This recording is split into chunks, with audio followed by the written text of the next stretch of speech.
YouTube, I'm done. Yeah, I skipped a lot.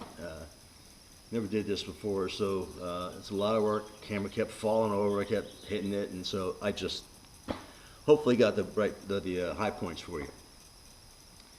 Let me tell you where I screwed up though. Putting the front hubs on.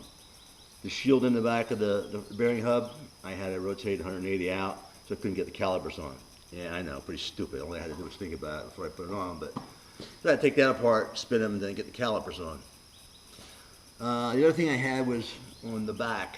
I didn't film the back because there's not much to putting the blocks in, but the one issue I did have was the whole differential was shifted forward about that much. No way to move that by hand. So what I did was take my trusty come along, hook it to my tracker, and that was enough, give me enough strength to pull the rear end straight, and the blocks fell right into place.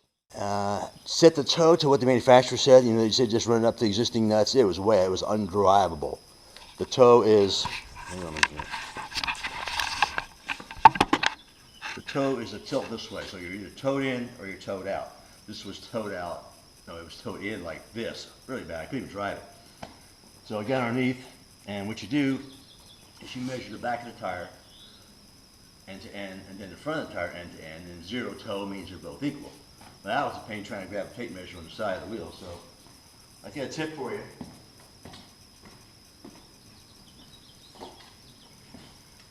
The old paint stick. Grab the paint stick, it's movable, get it in the front, put it in the right spot, go around the back, and you can see the difference. I had a difference of like that. So using this, tack it up, you know, taking it in and out, and finally got it to, it's about an 1/8 inch toe, and I got to get an alignment on Wednesday. Today is Monday. That's how long this took.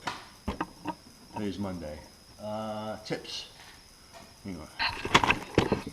Old school guys, you might recognize this. This is called the invisible glove. My hands are kind of dirty right now. This will wash off with mild soap. You put this stuff on, you rub it in your fingernails, all the little cracks and crevices in your hands, shake them dry, and then it coats them. It's incredible stuff. If I find it, I'll put a link on it because this is a really old tube. Okay, they say you can go, but you can't go back, but you can. And here's all my parts I took off the truck. And this would be the biggest concern because there's the frame cut. I see absolutely no reason why you couldn't structure that and weld it back in place to support this cross member. So I'm going to go in and I'm going to take and bag all the excess bolts, which I didn't get together yet. And you can see the place is pretty well trashed. And so I'm going to at least spend a day here trying to clean this mess up. Okay, so we're finally done. It's Thursday, the following week. I finished this up around Tuesday, so almost 7 days it took me. I just took it back from the alignment shop this morning. Everything's good, checks out. For about $1.50 they aligned it, and they synced my tire pressure sensors too, so that's all done deal. And yeah, it's the first day of the 2019 baseball season, thank God. And we got Bryce Harper, but we're not here to talk about that. We're here to talk about this baby. And she is looking badass.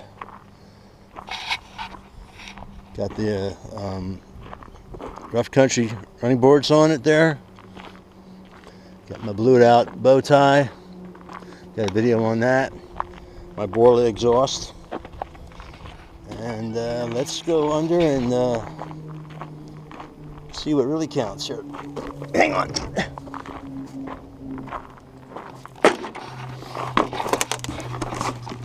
All right. There's the struts. No spacers in this baby. I told you I had the struts done professionally. Here's my stabilizer drop, rear cross member, and here's the supports. They're tying my truck frame to the rear cross member to the front, to the skid plate, and also hope you can see that these guys right here, these stabilizer between lower control arms, which I like because these are stamped, they're not forged, and that extra strength really I like. And the only thing on my checklist yet is the vent tubes hanging down. I gotta get a connector yet to tie in the vent tubes, and that'll be done. And I gotta retorque everything. I'll probably do that tomorrow when it's raining. Normal blocks, new shocks. Had to drop this bracket here from the top to the bottom. No big deal. Got my extenders there. Not too crazy about this with the wire ties. What I'll probably do before winter is I'm going to drill and tap this and probably put in 2 of those padded clamps for that ABS line. Other than that, that's pretty straightforward. Let's see. Got the Moto Metal 970s for my 33s.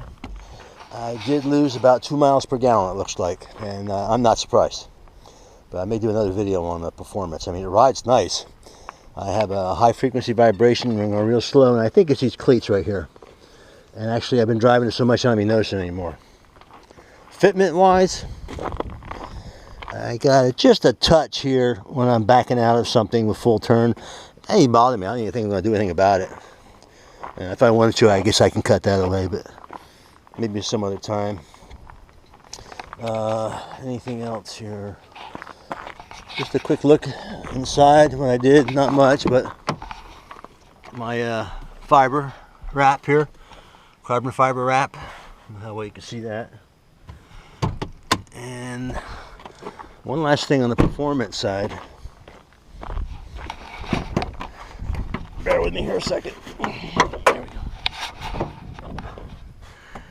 This air intake system really helped. I gotta clean that. That's pretty scuzzy. It's the Spectre. I got it at Summit, and it's a good price. Really makes a difference in throttle performance, throttle response, I should say. I may look into the throttle controller too at a later date. Shout out to Custom Offsets out in the Midwest. That's where I bought my wheels, tires, and a lift kit. And they sent it. Those were free, no shipping charges. The McGoy's was shipped directly from California. It cost me about $1.50 to ship it, but everything went great. Great packaging on both sides, and pretty happy with that. So, any comments? I'd love to hear them, guys. What do you think? Anything I need to add, take away? Go ahead and hit that subscribe button. I'd appreciate it, and the like button as well. And get ready for the next one. Thanks, guys.